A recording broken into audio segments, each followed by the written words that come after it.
Test मैचों में गेंदबाजी को लेकर एक नियम है और यह नियम 40 वर्षों से भी ज़्यादा समय से प्रचलन में चला आ रहा है। लेकिन अब इस नियम में बदलाव की मांग की जाने लगी है कि गेंद 80 ओवर में पुराने नियम के अनुसार गेंद को बदला जाना चाहिए। लेकिन जो इसमें परिवर्तन की मांग कर रहे हैं उनका कहना है कि नहीं, अब 80 ओवर की जगह इससे कम ओवर में ही गेंद को बदल दिया जाना चाहिए।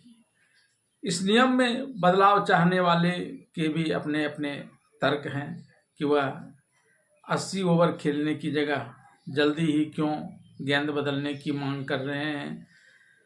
तो आइए जानते हैं कौन उठा रहा है इस तरह की मांग और उसके पीछे क्या है उसके तर्क, जिसके आधार पर आईसीसी इस नियम में बदलाव कर भी सकता है और बदलाव नहीं कर सकता है। क्योंकि खेल में नियमितता बनाए रखने के लिए कुछ नियमों का दृढ़ीकरण भी जरूरी होता है। तो वहीं खेल को सुंदर और व्यवस्थित बनाने के लिए इसमें बदलाव की भी ज़रूरत होती है। आईसीसी को इन दोनों ही तथ्यों पर ध्यान देते हुए इस पर कुछ निर्णय लेना होगा। फिलहाल आइए जानते हैं इस तरह की मांग के पीछे के कारणों को।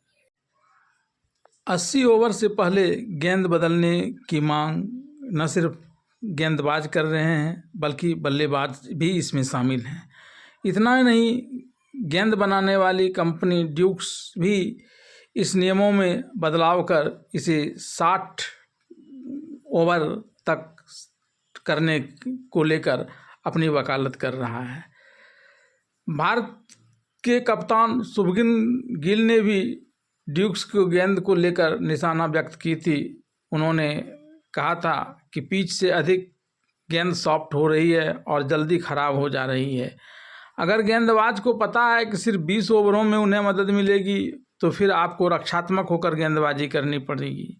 सिर्फ रन रोकने के बारे में सोचना है तो खेल अपना महत्व खो देता है।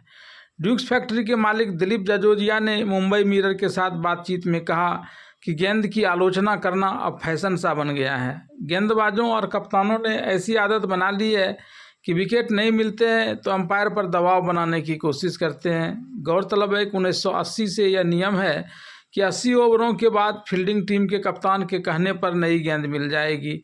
भारत बनाम इंग्लैंड टेस्ट सीरीज में गेंद को लेकर कई बार शिकायत की गई। ऋषभ पंत ने भी गेंद नहीं बदले जाने पर जो किया था उसके लिए उन्हें आईसीसी ने सजा भी दी थी। मैच के आखिरी दिन 14वें ओवर में ही फील्डर्स ने गेंद बदलने का अनुरोध किया था। इसके बाद भी कई बार अपील की गई और आखिरकार 28वें ओवर में अंपायर ने गेंद बदल दी।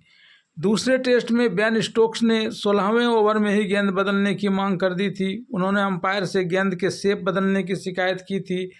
4 बार कोशिश करने के बाद 56वें ओवर में गेंद को बदला गया। वेस्ट इंडीज बनाम ऑस्ट्रेलिया टेस्ट सीरीज के दौरान जोश हेजलवुड ने भी गेंद को लेकर शिकायत की। उन्होंने कहा था कि 70 ओवर पुरानी नरम गेंद से उन्होंने गेंदबाजी नहीं की है। गेंद के शेप बिगड़ने के पीछे कुछ खास होते हैं। ड्यूक्स गेंद बनाने वाली कंपनी का मानना है कि भारत बनाम इंग्लैंड टेस्ट सीरीज में फ्लैट पिचों के कारण गेंद ने अपना शेप खोया। जाजोजिया ने कहा कि शक्तिशाली प्लेयर्स जोर से गेंद पर शॉट मारते हैं। तेज से शॉट मारने के कारण गेंद स्टैंड से टकराती है तो कभी कभी उसका शेप बिगड़ जाता है। कोई भी गेंदबाजों की फॉर्म या फ्लैट पिचों की बात नहीं करता। ड्यूक्स गेंदों को गेंदबाजों के लिए मददगार माना जाता है। अब जब एक टेस्ट में 5 शतक बन रहे हैं तो हर कोई गेंद की गलती बता रहा है। कुछ भी गलत हो तो पिच या गेंद की गलती होती है, खिलाड़ी कभी नहीं। जब बल्लेबाज 0 पर आउट हो जाता है, गेंदबाजों को विकेट नहीं मिलता है तो ये सभी गेंद को इसकी वजह बता देते हैं। उन्होंने मांग की है कि 80 ओवरों की जगह 60वें और 70वें ओवर के बीच गेंद को बदलने के नियम पर विचार करना चाहिए। उनका कहना है कि 80वें ओवर तक गेंद सख्त रहे, ऐसा संभव नहीं है। हर गेंद मशीन से नहीं बनती जो एक जैसी रहे।